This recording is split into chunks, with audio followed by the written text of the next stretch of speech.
नमस्कार, मैं हूं मनीष गोस्वामी और आप देख रहे हैं सच्ची बात। आज मैं बज्जू में हूं और बज्जू में एक बहुत ही अच्छी चीज़ देखने को मिली है, वो मैं आपके सामने लेके आया हूं। मैं आपको बता दूं कि मैं अभी मरु एकता बालिका छात्रावास में हूं, जो संचालित होता है उर्मुल सीमांत समिति के द्वारा। इसके अंदर विशेष क्या है, आगे आते रहो।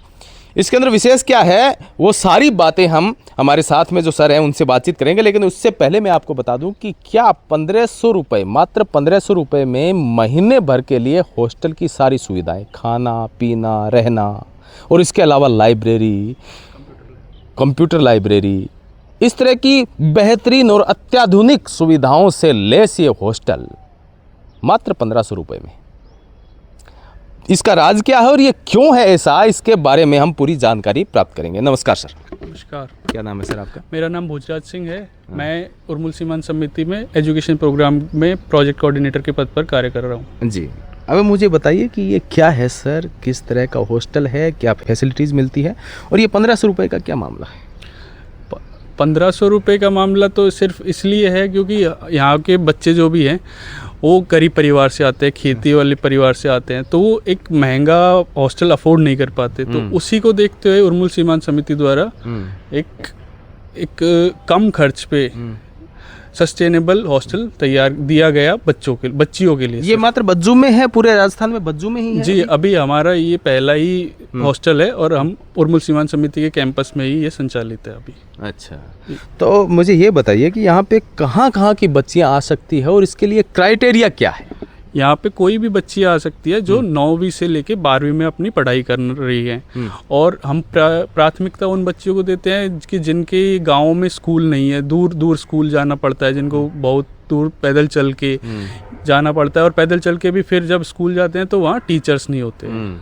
उन बच्चियों को हम प्राथमिकता देते हैं और कोई आरक्षण की कोई वो नहीं है। अच्छा, जो भी बच्चियाँ यहाँ पे आना चाहती हैं वो आ सकती है। अब मुझे इसकी फैसिलिटीज़, अंदर चलते हैं हम। अब मुझे इसकी फैसिलिटीज़ के बारे में बताइए कि यहाँ पे क्या क्या प्रोवाइड किया जाता है बच्चियों के लिए, क्या क्या सुविधाएं यहाँ पर मिलती है? हमारे हॉस्टल में सिर्फ 1500 रुपये महीने में हम उनको एक अच्छा बेड, गद्दे, उनके रहने के लिए सारी जो भी सुविधाएं होती हैं, एक अलमारी, उनको लॉकर, और गर्मियों में ठंडे पानी की व्यवस्था, सर्दियों में गीज़र की व्यवस्था, और कोई बरसात के टाइम पे कीड़े मकोड़े उनको परेशान ना करें इसलिए जाली के नेट लगे हुए हैं। अच्छा, यहाँ पे ये मशीनें लगी हैं। ये इंसेक्ट किलर मशीन है ताकि गर्मियों में जब ज़्यादा बरसात होती है तो बहुत सारे कीड़े मकोड़े आते हैं। तो वो बच्चों को परेशान ना करे, रात में उनकी सोने को और पढ़ाई को डिस्टर्ब ना करे, इसलिए ऐसे इंसेक्ट किलर लगाए हुए हैं। ठीक है, अब मुझे ये बताइए कि हमारे ग्रामीण क्षेत्रों के अंदर जो माता पिता होते हैं, गार्जियन होते हैं, उनको बच्चियां बाहर भेजना थोड़ा सा अनसिक्योर लगता है। बिल्कुल। सिक्योरिटी के लिए यहाँ पे क्या है? सिक्योरिटी के लिए हमारे पूरे कैंपस में कैमरेज लगे हुए हैं। बच्चों की सारी मूवमेंट को हम ट्रैक करते हैं कि वो कहाँ कहाँ जा रहे हैं, क्या क्या नहीं, कहीं कोई और अनऑथराइज पर्सन उन तक पहुँच तो नहीं रहा है। पूरे हॉस्टल में सिर्फ 5 से 6 कैमरे लगे हुए हैं। मैस एरिया में कैमरा लगा हुआ है, साथ ही जो हॉस्टल का मेन गेट है उधर कैमरे लगे हुए हैं। हमारे उर्मुल सीमांत कैंपस की मेन गेट पे कैमरे लगे हुए हैं, तो पूरा कैंपस कैमरों से सुरक्षित है जी। और इसकी लाइव मॉनिटरिंग करते रहते हैं, कम से कम 5 से 6 लोग लाइव मॉनिटरिंग हर टाइम देखते रहते हैं। एक मेरे को आपने बताया कि यहाँ पे कंप्यूटर लैब भी है जहाँ पे कोर्स भी करवाया जाता है, वो क्या है? हमारे यहाँ पे कंप्यूटर लैब भी है और एक लाइब्रेरी भी है। तो कंप्यूटर लैब में जो बच्चियाँ हमारे हॉस्टल में रहती है उनके लिए कोई शुल्क नहीं है, वो पूरे साल कंप्यूटर लैब में फ्री में जा सकती है। और साथ ही में हम एक RSCIT का कोर्स भी उनको फ्री में कराते हैं, हमारी सिर्फ हॉस्टल की बच्चियों को। अभी कितनी सीटें हैं यहाँ पे और कितनी बच्चियाँ यहाँ पे अभी फिलहाल हॉस्टल में? हमारे पास 60 पिछले साल तक हमारे पास 40 सीटें थी, लेकिन इस साल डिमांड को देखते हुए हमने सीटें 60 की है और 60 रजिस्ट्रेशन हमारे पास हो चुके हैं वैसे तो।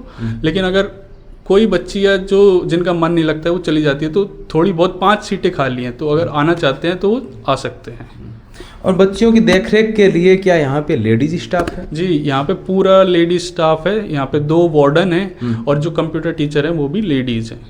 अच्छा जी, अब देख सकते हैं कि ये बज्जू के अंदर छात्रावास है। अगर आप आसपास में कहीं पर भी ये वीडियो देख रहे हैं तो इस जो सुविधा का लाभ उठाएं ताकि आपकी बच्चियां आगे बढ़ सके। अत्याधुनिक सुविधाओं से लैस है और जी क्या कहना चाहेंगे? जी, हम एक और संदेश देना चाहता हूँ सभी बच्चियों को और माता पिताओं को कि सिर्फ हम पढ़ाई पे पूरा टाइम पढ़ाई पे फोकस नहीं करवाते हैं कि आप यहाँ पे आइए और पढ़ाई में लग जाइए, कि लाइब्रेरी है, कंप्यूटर लैब है। तो बच्चों को मानसिक और शारीरिक विकास के लिए खेल कूद की व्यवस्थाएं भी है और भी उनको अलग अलग तरह की ट्रेनिंग्स और एक्टिविटीज़ में भाग ले लेते हैं। जैसे कि पिछले साल हमने सेल्फ डिफेंस ट्रेनिंग कराई थी, साथ में डिजास्टर मैनेजमेंट ट्रेनिंग, जिसमें अगर कोई आपदा आ जाए तो आपको किस तरह से उन पे सुरक्षा करनी है अपनी अपने आसपास के लोगों की। और स्किलिंग के लिए हमारे जो क्राफ्ट यूनिट है उसमें किस तरह आप अपने छोटे मोटे काम कर सकते हैं। डेयरी यूनिट है, उसमें हमने मिल्क से रिलेटेड ट्रेनिंग्स करवाई थी। और साथ ही पिछले साल हमारी यहाँ से 13 बच्चियाँ all India youth camp Kausani Uttarakhand में गई थी। अच्छा, उत्तराखंड में, और वो एक भी पैसा नहीं लिया गया, उनसे पूरी सुविधाएं संस्था के द्वारा की गई। तो उनके सिर्फ पढ़ाई के लिए नहीं बल्कि खेल कूद, मानसिक शारीरिक विकास और भी अन्य तरह की एक्टिविटीज़ भी यहाँ होती हैं। बिल्कुल, आप देख सकते हैं कि इस तरह से मात्र 1500 रुपये में हॉस्टल में रहना, खाना और अच्छी सुविधाओं से लेस ये हॉस्टल है। ज़रूर आएँ और इस सेवा का लाभ उठाएं। मनीष गोस्वामी, मिलते हैं अगले वीडियो में, तब तक के लिए नमस्कार, जय हिंद, वंदे मातरम।